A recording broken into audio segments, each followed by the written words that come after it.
India और पाकिस्तान का world cup 2023 में फाइनल सिर्फ एक ही टीम करा सकती है और वो टीम है इंग्लैंड। जी हाँ, पाकिस्तान ने पहले दो मैच जीते इस वर्ल्ड कप में, लेकिन उसके बाद जिस तरह से उनका फॉल आया, फिर हर बार अपनी क्वालिफिकेशन के लिए वो दूसरी टीमों पर निर्भर होती आई। हालांकि अच्छी बात यह थी कि जो एक पूरा चार्ट था, जहां पर आप ये देख रहे थे कि अगर पाकिस्तान को क्वालिफाई करना है तो उन्हें खुद तो सारे मैच जीतने ही है, लेकिन उसके अलावा और जो टीम्स हैं उनको भी एक्स वाई मतलब किसी मैच में इसको और किसी मैच में उसको जीतना है। इत्तेफाक ये रहा कि जितने भी चांसेस थे वो सारे चांसेस पाकिस्तान के फेवर में होते गए, लेकिन जब न्यूजीलैंड और श्रीलंका आमने सामने आई तो वहां पर पाकिस्तान के हिसाब से श्रीलंका को जीतना था, लेकिन ऐसा हुआ नहीं। न्यूजीलैंड ने कुछ बेहतरीन क्रिकेट खेली और उसके बाद श्रीलंका को 5 विकेट से हरा दिया। अब ये बात यहां पर ऐसी थी कि अगर ये जो रन चेज कर रहे थे, ये रन चेज अगर 25 ओवर के बाद होता तो हो सकता है पाकिस्तान के लिए मुश्किल थोड़ी कम होती, लेकिन क्योंकि ये रन चेज 24 ओवर में ही हो गया तो पाकिस्तान के लिए मुश्किल बहुत बढ़ गई है।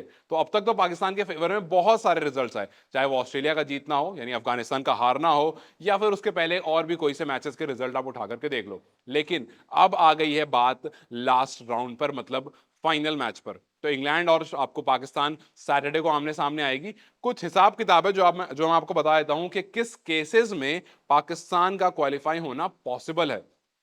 हालांकि वो पॉसिबल नहीं है, वो इम्पॉसिबल बहुत ज्यादा है, लेकिन फिर भी जो भी 0.01% चांस है मैं वो आपको बताता हूं। तो सबसे पहले अगर पाकिस्तान 300 रन स्कोर करता है तो पाकिस्तान को इंग्लैंड को महज 13 रन पर ऑल आउट करना होगा।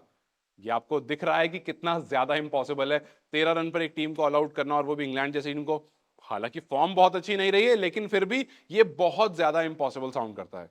लेकिन इससे पहले जो पाकिस्तान ने मैच खेला था न्यूजीलैंड के खिलाफ, उसमें जब फकर जमान की हमने वो पारी देखी तो वहां से आप ये बात कह सकते हैं कि हो सकता है पाकिस्तान एक बार फिर से अच्छे अटैकिंग साइड के साथ आए, और हो सकता है अगर वो पहले बल्लेबाजी करे, अगर इंग्लैंड पहले बल्लेबाजी करती है तो सारे जितने पैटर्न है वो खत्म हो जाएंगे, क्योंकि जो टोटल होगा वो कहीं 2-3 ओवर में, 4 ओवर में, या बहुत से बहुत 6 ओवर में चेस करना होगा, जो कि ऑब्वियसली इम्पॉसिबल है।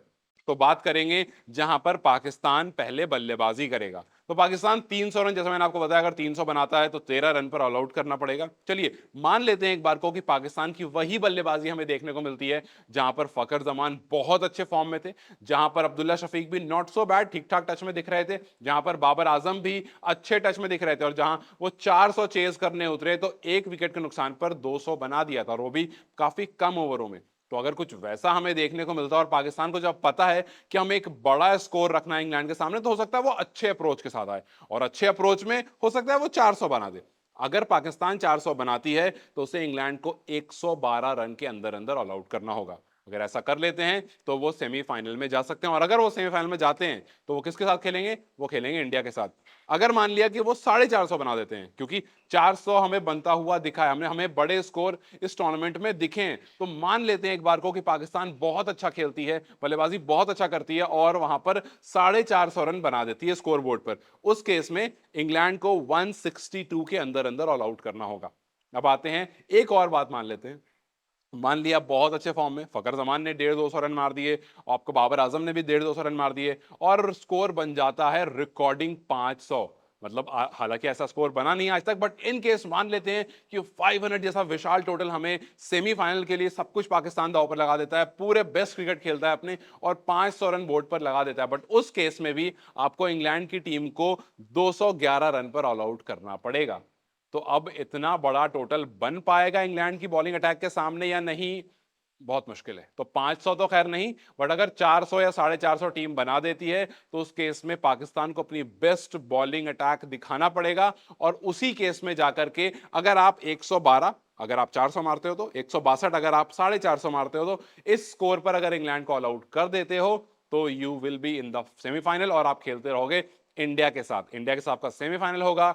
लेकिन अगर इंग्लैंड पहले बैटिंग कर लेता है, सारे प्लान्स खत्म। जी हाँ, अगर इंग्लैंड पहले बैटिंग कर लेता है तो वो फिर कुछ इंपॉसिबल सा टास्क है, और वहां पर पाकिस्तान बहुत मुश्किल है, उस बारे में डिस्कस करना ही बेकार है। तो खैर मैंने आपको एक बता दिया, अगर पाकिस्तान पहले बल्लेबाजी करता है तो ये चीजें पॉसिबल है, और इस चीजों को अगर टेक कर देता है पाकिस्तान तो वो सेमीफाइनल में इंडिया के साथ खेलेगा। आपको क्या लगता है, क्या पाकिस्तान इस बड़े टोटल को बनाने में कामयाब रहेगा इंग्लैंड के सामने, या फिर इंग्लैंड पहले बल्लेबाजी कर लेगी और सारे प्लान को चौपट कर देगी? अपनी राय हमें कमेंट सेक्शन में जरूर बताएं। इस वीडियो को लाइक और शेयर जरूर करें और जाते जाते चैनल को सब्सक्राइब करते जाएं।